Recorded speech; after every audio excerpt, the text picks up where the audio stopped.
नमस्ते, मैं हूं आपकी होस्ट और आज हम एक ऐसे विषय पर बात करने वाले हैं जो सीधे आपकी तिजोरी और आपकी जेब से जुड़ा है।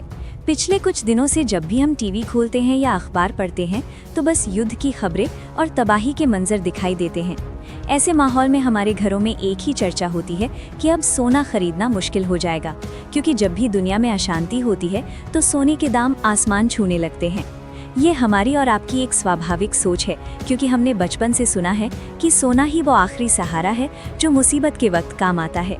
लेकिन क्या आपने कभी गौर किया है कि जब असल में युद्ध के मैदान में टैंक गरजने लगते हैं और मिसाइलें चलने लगती हैं तो अचानक सोने की कीमतें बढ़ने के बजाय तेजी से नीचे गिरने लगती हैं। ये सुनकर थोड़ा अजीब लगता है ना कि जहां पूरी दुनिया डर रही है वहां सोने की चमक कम क्यों हो रही है। आज के इस वीडियो में हम इसी आर्थिक पहेली की परतों को खोलेंगे और उन असली कारणों को समझेंगे जो आम जनता की नज़रों से अक्सर ओझल रह जाते हैं। ये जानकारी सिर्फ खबर नहीं है, बल्कि आपकी मेहनत की कमाई को सही जगह लगाने का एक गहरा विश्लेषण है। अब आप सोच रहे होंगे कि अगर सोना सुरक्षित है तो लोग इसे बेच क्यों रहे हैं।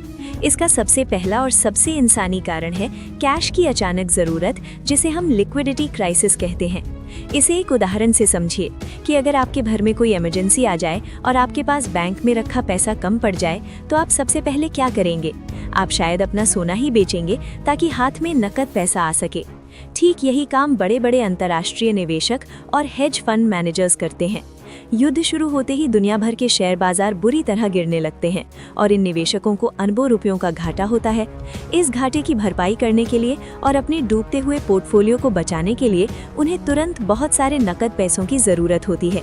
ऐसे पैनिक के माहौल में वे सोने को अपना सबसे बड़ा हथियार बनाते हैं और उसे बाजार में बेचना शुरू कर देते हैं।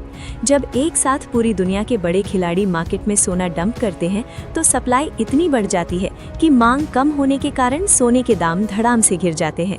ये एक मजबूरी की बिकवाली होती है जो सोने के रेट को नीचे खींच लेती है। इसके बाद एक और बड़ा खिलाड़ी मैदान में आता है और वो है अमेरिकी डॉलर।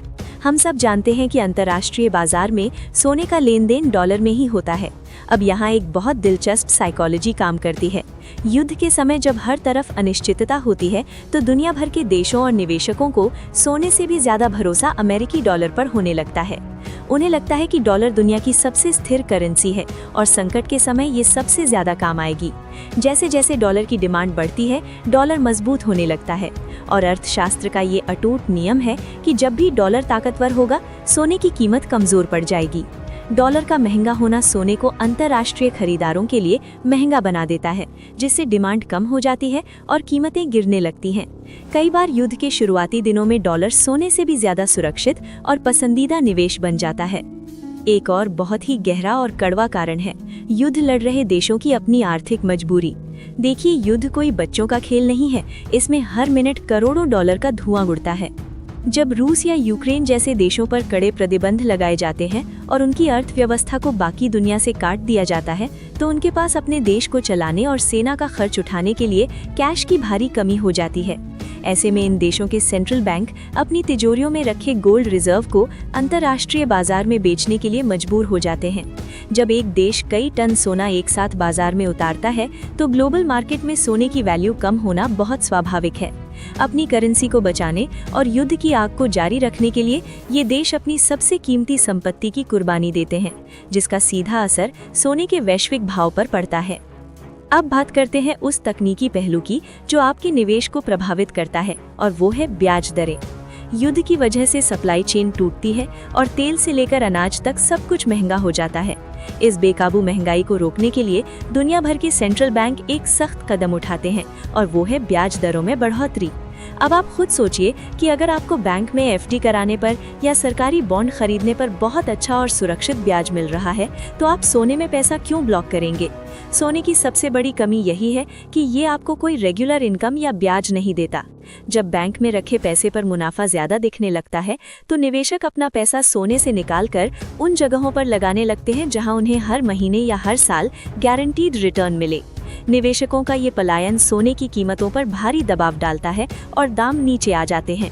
अंत में हमें ये भी समझना होगा कि मार्केट में कुछ बहुत ही शातिर खिलाड़ी होते हैं जो आम आदमी के डर का फायदा उठाते हैं।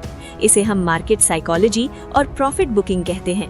जब युद्ध की सिर्फ आहट होती है और तनाव बढ़ना शुरू होता है, तभी ये चतुर निवेशक भारी मात्रा में सोना खरीद लेते हैं, जिससे कीमतें धीरे धीरे बढ़ने लगती हैं।